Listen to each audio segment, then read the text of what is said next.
What's going on, y'all? We are going to put some cocoa to this grain, and we're going to do a big tub or bigger. Typically, I prefer to do the 6-quart shoebox tubs. In case something gets contaminated, you have several other going. It's just easier to manage, but I have this guy that I would like to fill up with, I'm not sure yet, either this Gorilla Nuts or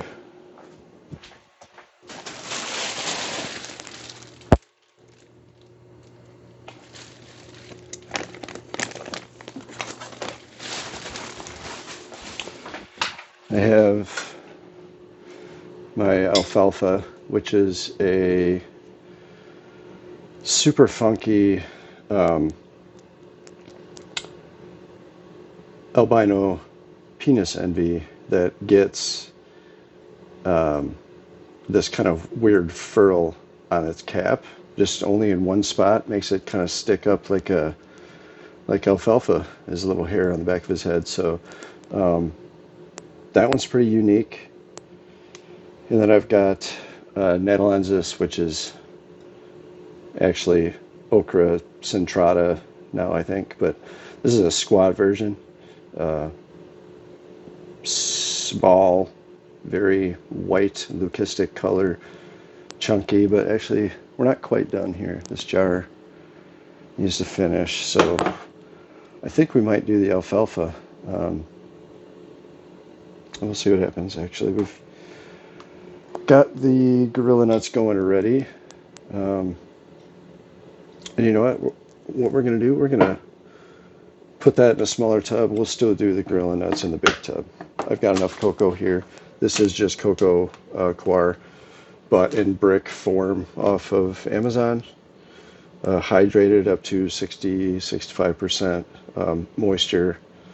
Squeeze it and get a couple little drops out. You're good to go. Put that in the bag and put it in my pressure cooker. I have also done these in Instapot pressure cooker. You just got to do it for longer. In my bigger Instapot, I just put it in there for an hour and a half. Cocoa, when I do my grains, in my regular pressure cooker, we do the grains for 2.5, 3 hours. If you're doing Instapot, just do everything a little bit longer. If you're doing cocoa coir and Instapot, do it for 2 hours. You'd be good to go. 3 hours for sure for grains in the Instapot. But we are going to get this guy cleaned up and get everything sprayed up, get my gloves on, do all the stuff that we do. But I hope y'all are blessed this end of the first month of the year.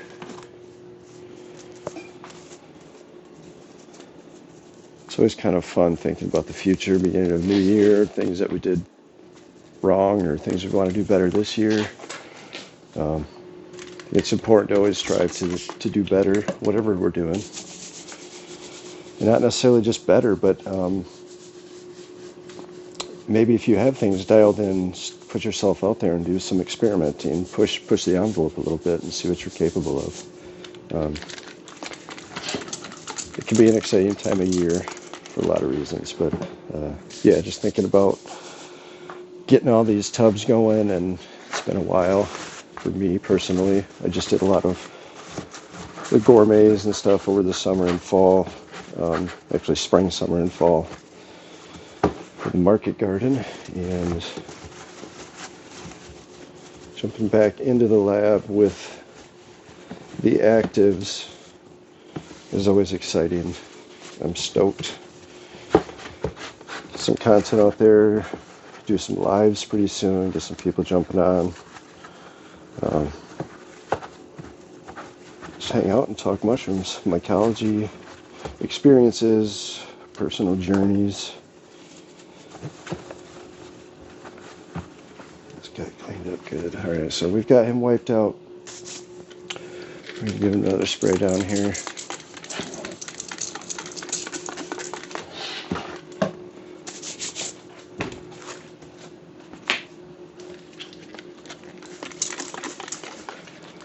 spray our lid real quick.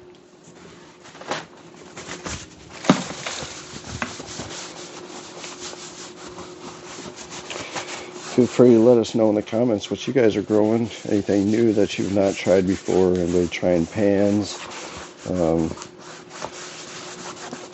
Azarensis, anybody experimenting with some, excuse me, some wood chips, any of those type of varieties.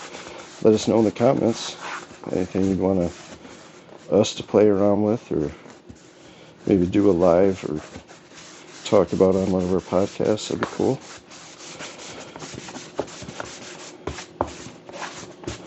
Never stop experimenting, that's for sure. Alright, top is clean. Don't neglect the bottom of the lid, since it's going to get covered in condensation and drip back down to your media. Actually, this guy, I'm just going to get it wet, and we're just going to let that sit.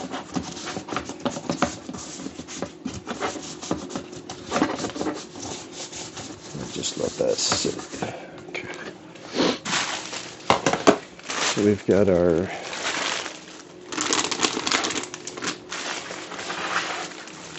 top sprayed.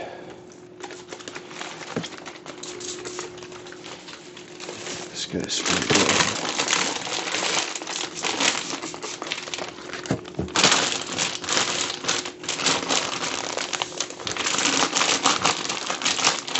Apologize for the plastic sound. Did figure out how to connect my AirPods as a microphone, so things should be a little bit better with sound. Not quite as crazy with the bags. Okay, so I think we're ready to go. Got my scissors here. Got a trash bag for my liner. So this is the top of the bag. So what I'm going to do, because this is going to open up and unfold to the size we want, you're going to want to measure the length of the bag with the length of the tub. Okay, this is the long way of the tub. So we're putting the bag length of the tub. However far you want to come up that wall is what you're going to leave it hang past. Now remember, the top is the bottom of the tub tapers in, so the top is going to be wider than the bottom, but give yourself a couple inches on each side. Okay, so we'll say here. So we're going to cut that guy right here, straight across.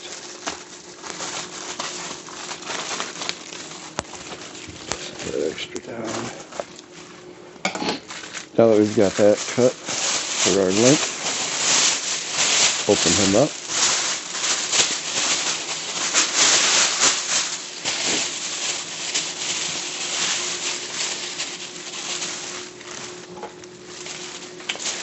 I just got to cut the bag down the length again that way, so we can open up this whole bag. I know it's hard to see, but we've got a very long length now of our perfect width cut. So that guy just goes in the tub.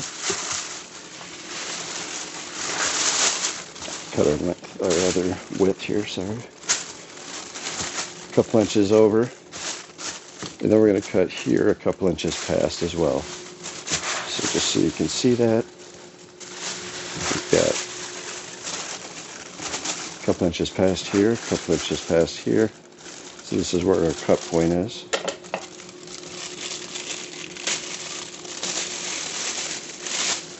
Cut that guy across.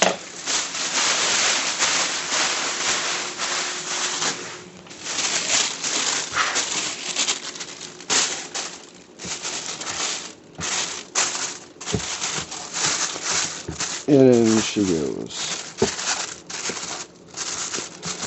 Just kind of try to center it as best you can. Equal amounts coming up the side on each wall here.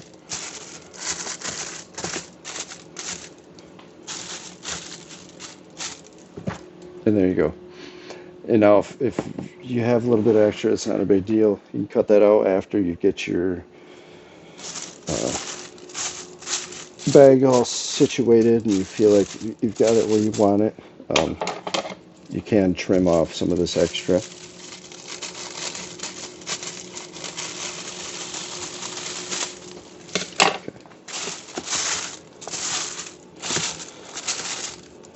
If you want to be picky, honestly, doesn't matter. So there's where we're at with this guy. Now, die cut. What I will do, just to stay on the side of clean,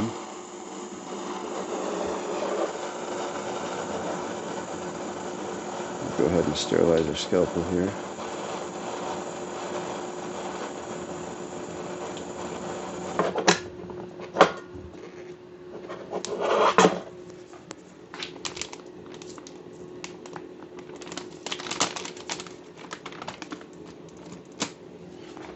Okay.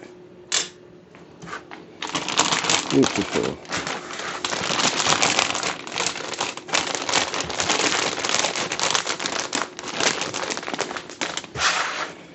We're just going to go right in.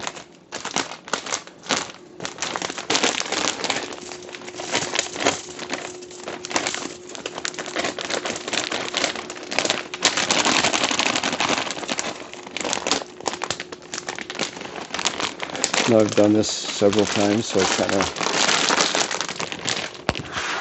you get good at eyeballing stuff. If you are doing this kind of first time or just getting used to things, I would recommend using a scoop of some sort, whether it be an empty quart jar, some type of a grain scoop or cereal scoop. Just count the number of them that you're putting in until you feel like you're at a good spot, so that you can kind of know your ratio. I prefer a 1-to-1, 2-to-1 as far as grain to cocoa. You can do, it's fine, but it's not necessary. So we're going to spray our trowel here. I like to use a margin trowel basically for doing tuck point work and working with cement and whatnot, but this thing has been awesome. Obviously you spray it off, get it good and coated. Spray everything. Spray, spray, spray. Alright, here we go. Good. And I like to kind of spread things out, see where I'm at with my amount. I think we need a little bit more in there, actually.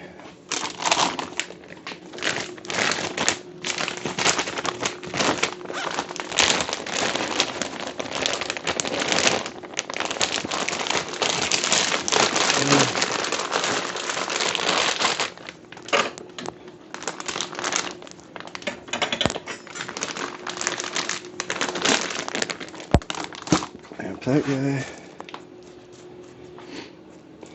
Same procedure for as big or as small a tub as you want to use. Same process, same ratios, same everything. Yeah. I prefer a 1-to-1. I prefer 1.5 inch thick. Not really ever much more than that.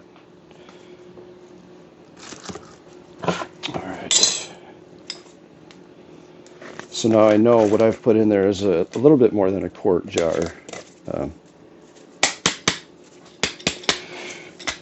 Break up our grain again. We just try to not do that stuff over top, obviously. And there we go. Goes in, break up some of the chunks if you want. And I like to distribute it kind of evenly across the surface at first. And then I do a back and forth mix. So I'm going to pull, and then I'm going to push. Okay, pull, push, pull, push, pull, push, pull, push, pull, push, pull, push, pull, push. And you're just going to do pull, push, back and forth, pull, push, pull, push, pull, push. And as I do that, I'm lifting it up, and you're kind of bouncing up and down as you do the pull, push motion.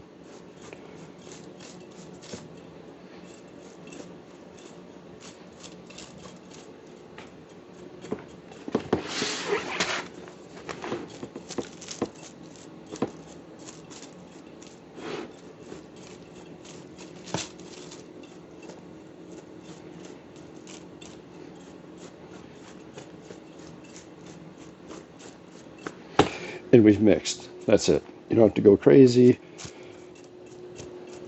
Little pull push, a little spreading it back around. And then we're gonna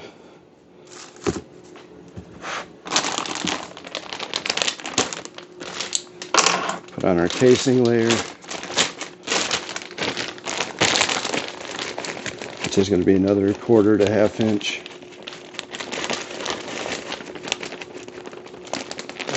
Of material on top.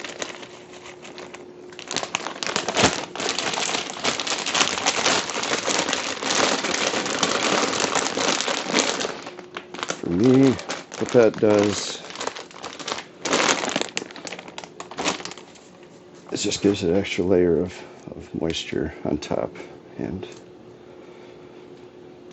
I don't think it's absolutely necessary. I've done without, and it's been just fine, but in my experience, especially if you're doing a big tub, I like the casing layer on top. Just added sense of security, I guess. I don't know, but keeps things cleaner too. I feel keeps the drain underneath clean until it gets colonized enough to sort of defend itself a little bit better. But so once we've got our casing layer on, we're just going to push down with our trowel here. You're not going to put your whole body weight into it, obviously, but we're just trying to flatten things out, compact it a little bit, so that when that mycelium grows in and ties everything together, it's one solid mat of food and housing for them. And the denser it is, I feel like you're going to get a better harvest as well. Leaving it thin and fluffy is just not going to have the energy to produce the way you want it to. So, and there we go. Firmly flattened, not destroyed.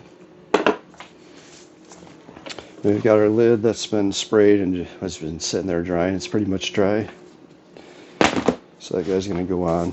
Now, something I've realized earlier, I got rid of the clamps that actually hold this thing down. And I'm not sure where they are.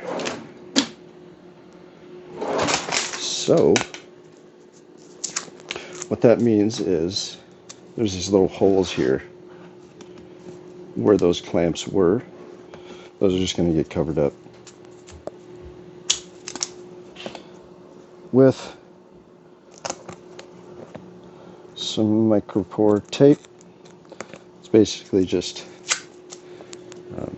medical tape. It's fabric, and it does let air through, but not the bad guys for the most part. So I'm just going to cover those up.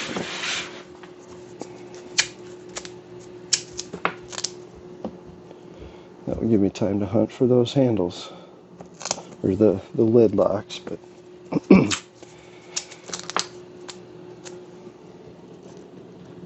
so that guy's good. We can label him.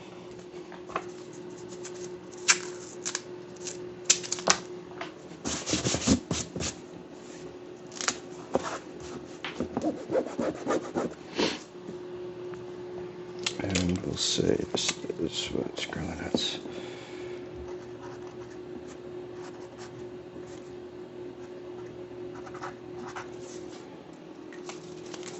Gorilla nuts.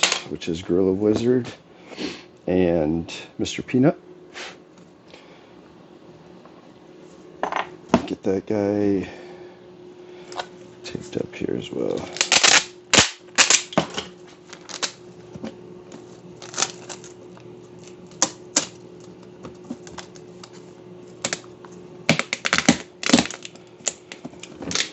Tape down.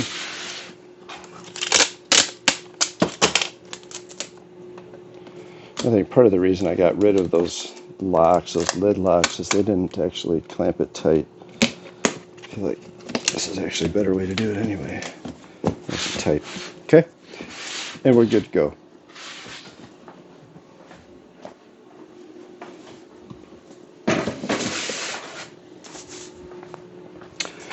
Then that still leaves us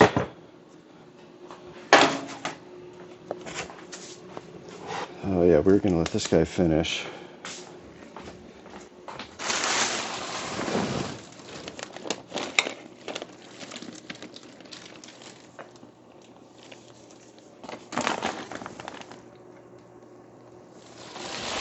Yeah, we'll just let that guy finish. I've also got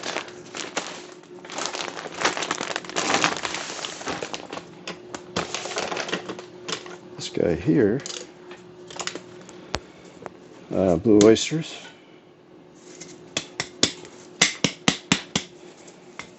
So aggressive. This jar of grain was inoculated with like 3 leftover grains. Similar, I mean, I had stuff from a jar of blue oysters like this. So I just popped in a few of these grains into this grain jar, and it was fully colonized in about 4 days. I can't even break it up anymore. But we'll put that guy in. And let's get this cleaned up.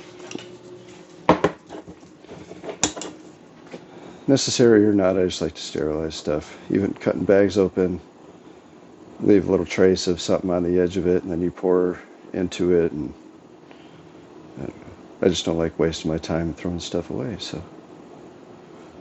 I'd rather waste fuel than time. It's a good way to look at it. So that guy sprayed down.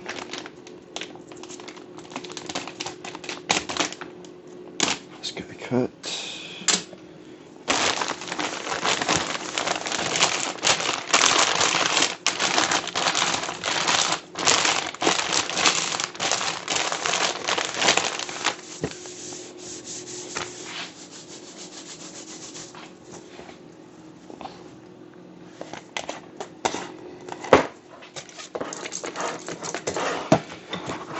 Jar wiped down too, just in case. The jar has been sitting out, so I'd rather just cover it so nothing can drop in that's not been sterilized. Alright, get this guy out of my way. Let's go back.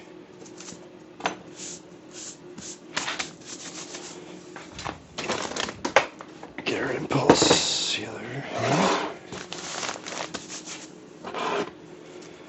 And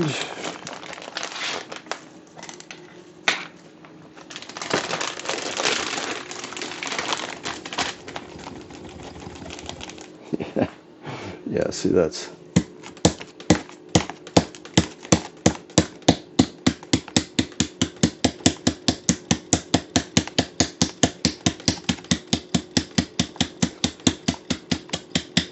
funny.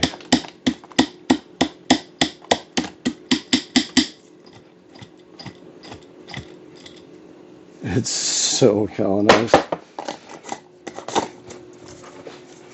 This is one of the reasons why we're learning that we can use mycelium for all kinds of stuff. I mean, you're talking about building house walls with it, clothing, hats, make leather type materials with it. It's just insane. Very strong stuff. Nature knows what she's doing, that's for sure. Okay. Not a whole lot of room in this bag. Definitely not ideal, but here we go. This is a bag of sawdust that I've had kind of sitting to the side, not wanting to use because it's so ridiculously full.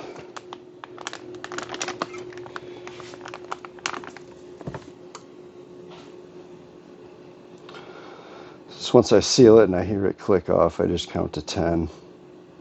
That way when I release it, it doesn't rip or do anything weird. It's not, it's not an expensive sealer, but she works great. So,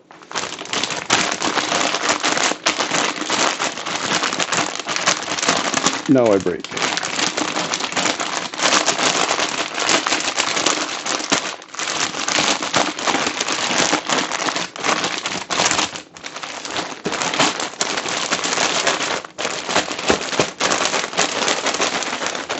Alright, so, quick tutorial on shaking, if you're into this at all. I like to get the grain in, seal it, get it flat on its side, and it's going to follow a channel if you give it a channel. So I like to pull the side away, leaving a gap, and then I force the top, which has the grain, into that void. Right, so just shaking, creating a void on this side, and as we do that, you can see that our grain is down to here now. Not all of it, but some of it. So we're going to continue that process by putting it on this side, and we're going to continue to flip the bag, flip the bag, flip the bag. So get it on its side again. We're trying to rotate the material this way. Just got to keep your mind on which way you're trying to rotate. Right? Same thing. Create the void, fill it in, flap it on its side. Okay. Create the void, fill the void, flip it. Create the void, fill the void, flip it. And now at this point, all of our grain that started at the top is now in the bottom. Okay?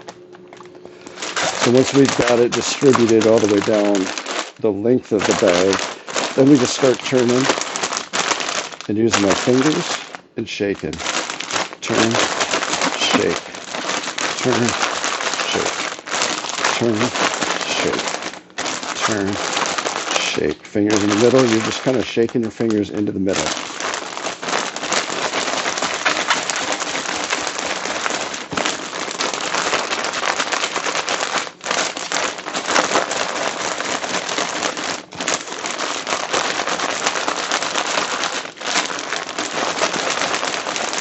And we've literally distributed this grain evenly throughout the bag. I see grain all through this side. I see grain all through this side. So once we've done that, fairly confident we got a good mix.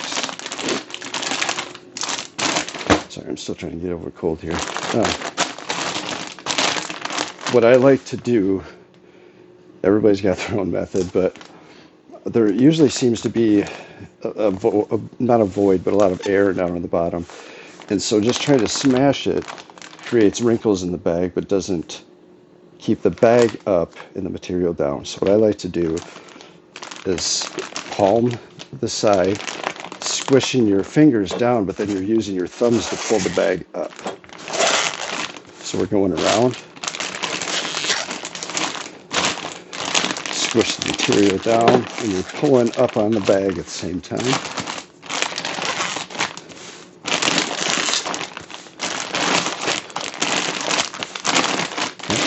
And what we've done is we've filled this bottom area in as tight as we can, and that gives us more air up top. Okay. And if you want, you can go through once you're happy with your packing. go through, flatten it off all nice, make yourself feel good about the way it looks, the way it feels, label it,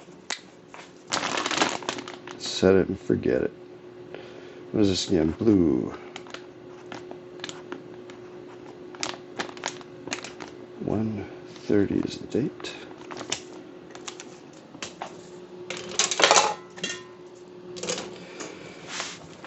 And there we go. We have some blue oysters mixed as well.